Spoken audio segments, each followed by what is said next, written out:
Hello, I'm Bryce and welcome to Dynasplint. You should be getting your shoulder Dynasplint soon. First thing we're going to do is go over how to get it out of the box, and then I'll show you how to use it. Getting it out of the box, obviously you will take this big black box out of the white box. Inside this box, you have your written instructions. There's also a prepaid UPS return label to send the splint back in there. You've got a hand piece, which we'll get to that in just a minute.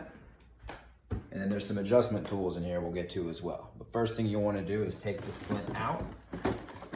Easiest place to use it is on the floor. If you're not comfortable getting up on and off the floor, you can do it on a bed. We're gonna do it on the floor for now. So set that down. Just unvelcro that back piece.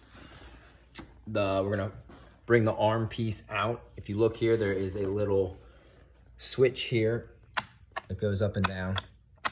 So once that is in the down position, this whole arm is going to rotate out. Hold that little button down till you get all the way to the 30, which I have marked here. All right, that'll get the arm piece in the right position. Then you're gonna take the hand piece, turning up towards the backboard, is going to slide on here. If you look, there's a little collar here. You pull that up, that releases the spring pin on the inside of that hand piece. So that will slide over here. Push that spring pin up and then slide it down. I've got it outlined where you're gonna go to. Rotate it so you'll hear a click. There we go, hear that click? It clicks in place. It should be again facing this backboard.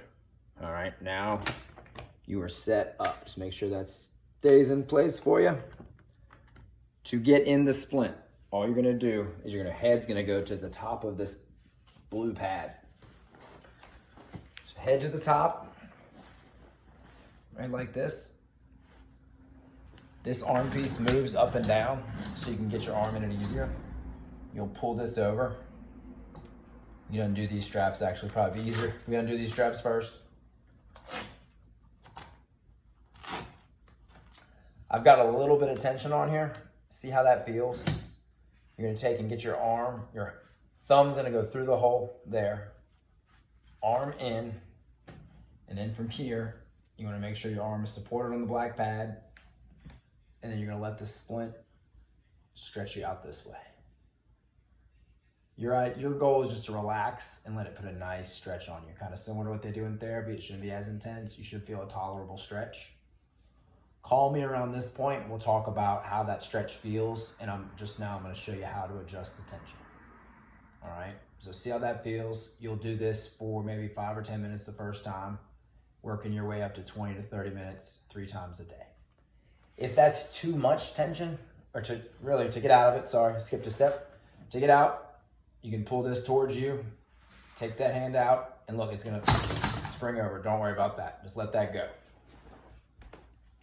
To adjust it, back in your box, you're gonna have a tool here. This tool is going to go into your hand piece. And if you look, there is a number gauge here. That red bar is right at the 3. That's the setting we're on now. If that's not enough of a stretch, you will turn this to the right. And that red bar is going to move to the next dash below the 3, going towards the 6. Just turn this about a crank at a time. Righty-tighty, so to the right for more tension to the higher number, and to the left to a lower number for less tension, less stretch. Do that to where you have a good, tolerable stretch throughout the whole time you're wearing the splint. Call me soon.